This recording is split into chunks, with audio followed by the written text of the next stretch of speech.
मित्रांनो, नमो मा सन्मान निधी योजनेचा जो की चौथा हप्ता बऱ्याच काही दिवसापासून आता पेंडिंगला होता, त्याची तारीख जी की राज्य शासनाकडून जाहीर करण्यात आलेली आहे. महाराष्ट्राचे मुख्यमंत्री माननीय एकनाथजी शिंदे साहेब यांच्या माध्यमातून त्याची तारीख जाहीर करण्यात आलेली आहे शेतकरी मित्रांनो. कारण की गेल्या 18 जून 2024 रोजी जो आहे की 18 ते 19 जून दरम्यान पीएम सन्मान निधी योजनेचा नरेंद्र मोदी यांच्या माध्यमातून जो की 17वा हप्ता वितरित करून देण्यात आलेला होता. त्याच्यानंतर जो की आता शेतकऱ्यांना आशा लागलेली होती की पीएम नमो महासन्मान निधी योजनेचा जो की चौथा हप्ता कधी येईल. तर शेतकरी मित्रांनो, नमो महासन्मान निधी योजनेचा जो की चौथा आणि पाचवा हप्ता आहे, दोन्ही एकत्र येणार आहे अशी काही सध्याच्या स्थितीला आता चर्चा चालू आहे. त्याच्यामधील चौथ्या हप्त्याची तारीख पण जाहीर झालेली आहे, तर किती तारखेला येणार आहे. परंतु शेतकरी मित्रांनो, त्याच्या अगोदर तुम्हाला नमो महासन्मान निधी योजनेचा चौथा हप्ता घेण्यासाठी काही कामे करावी लागणार आहे. कारण की त्याच्यामध्ये परत माहिती अपग्रेड करण्यात आलेली आहे. त्याच्यामध्ये नवीन नियम आणि निकष आणि काही अटी लागू करण्यात आलेले आहे, जे केल्याशिवाय तुम्हाला मित्रांनो जो चौथा आणि पाचवा हप्ता जो आहे की आता नमो महासन्मान निधी योजनेचा तुमच्या खात्यात तो थेट येणार नाही.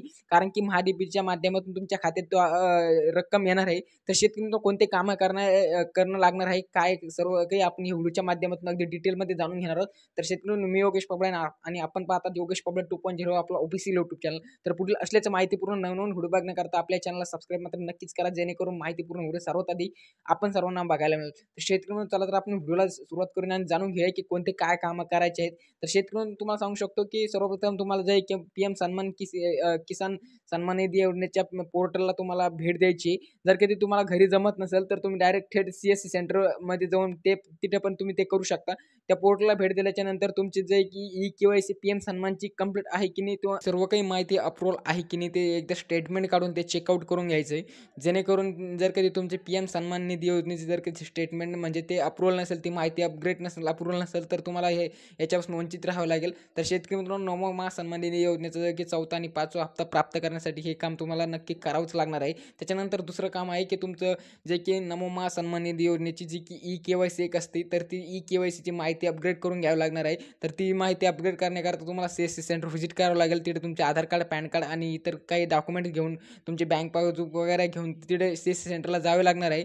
आणि तिथे तुमची ती माहिती ई-केवायसी अपग्रेड केल्याच्या नंतरच तुमच्या खात्यात ते थेट महाडीबीच्या माध्यमातून तुमच्या खात्यात ती रक्कम ट्रान्सफर केली जाणार आहे. तर शेतकरी हे झालं दुसरं काम आहे. तिसरं काम जे करायचं शेतकरी मित्रांनो तुम्हाला, तर तुमचं आधार अपडेट बँक अकाउंटची लिंक आहे की नाही ते एकदा चेकआउट करून घ्यायचं. बऱ्याचशा लोकांचं आधार अपडेट जे आधार कार्ड जे की बँक लिंक असतं आणि काहींचं लिंक आउट पण होऊन जातं. तर ते परत एकदा लिंक करून घ्यायचं मित्रांनो, जेणेकरून तुमचं जी की रक्कम तुमच्या खात्यात येण्याला करता थांबणार नाही.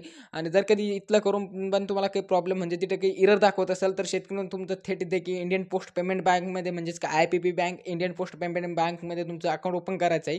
त्याच्यामध्ये तुमचं अकाउंट ओपन केल्याच्या नंतर आणि ते बँक अकाउंट तुमचं जे की त्या योजनेला जोडलं की मित्रांनो, ते थेट जी की रक्कम न अडखळता डायरेक्ट थेट तुमच्या अकाउंटमध्ये प्राप्त होणार आहे. तर शेतकरी मित्रांनो, हे झालं काही मुख्य काम आहे. आता जे की पीएम मित्रांनो, नमो महासन्मान निधी योजनेचा जे की चौथा आणि पाचवा हप्ता दोन्ही एकत्र येणार आहे का नाही, याच्या संदर्भात जाणून घेऊया.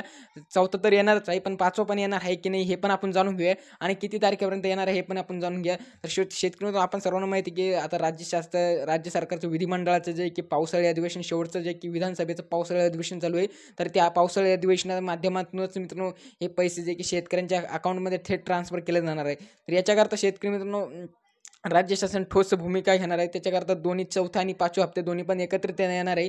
म्हणजेच की एकदाच तुमच्या खात्यात मित्रांनो ते आता 4,000 रुपयाची रक्कम राज्य सरकार देणार आहे एकनाथजी शिंदे यांच्या माध्यमातून. आता किती तारखेपर्यंत ते येऊ शकते, तर शेतकऱ्यांना तुम्हाला सांगू शकतो की 5 जुलैपासून ते मित्रांनो 15 जुलैपासून ते 25 जुलैच्या दरम्यान तुमच्या खात्यात ते थेट नमो महासन्मानीचे दोन्ही पण हप्ते वितरित होऊन जाणार आहे. कारण की आता आगामी विधानसभा निवडणुकांपूर्वी हे सर्व काही कामं होऊन जाईल आणि ही रक्कम तुमच्या खात्यात येऊन जाईल. तर शेतकरी हेच होतं पीएम सन्मान निधी नमो महासन्मान निधी योजनेअंतर्गत छोटंसं अपडेट. आपणास ही माहितीपूर्ण वाटली असेल तर व्हिडिओला लाईक नक्कीच करा. पुढील असलेच माहितीपूर्ण व्हिडिओ बघण्याकरता आपल्या चॅनलला सबस्क्राईब मात्र नक्की करा.